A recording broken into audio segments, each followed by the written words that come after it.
স্নেহা, আমার না মনে হয় রাহুলের বাইরে কারোর সাথে অ্যাফেয়ার চলছে। কেন? তুই কোনো মেয়ের সাথে ওকে দেখেছিস নাকি? না, আমি ওকে দেখিনি, কিন্তু জানিস যখনই আমি ওর কাছে যাওয়ার চেষ্টা করি তখনই ও কেমন একটা করে।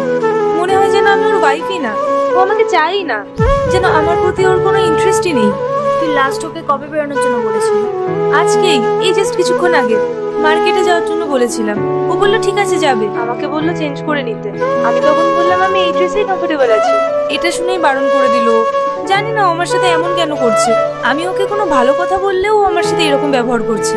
আরে ও যখন তোকে বললো রেডি হয়ে বেরোনোর জন্য, তুই রেডি হলি না কেন? স্নেহা, তুই কি বলছিস এসব? কোনো মেয়ে কি সবসময় বাড়িতে রেডি হয়ে বসে থাকে নাকি? আরে আমি যে ড্রেসে কমফোর্টেবল ফিল করবো সেটাই তো পরবো। আমি কি সারাদিন বাড়িতে ওই জিন্স টপ পরে মেকআপ করে বসে থাকবো নাকি? বিয়ের আগে না ও একদম এমন ছিল না। প্রত্যেক উইকে আমরা দুদিন করে ঘুরতে যেতাম, সারাক্ষণ শুধু পায়েল পায়েল করতো। কিন্তু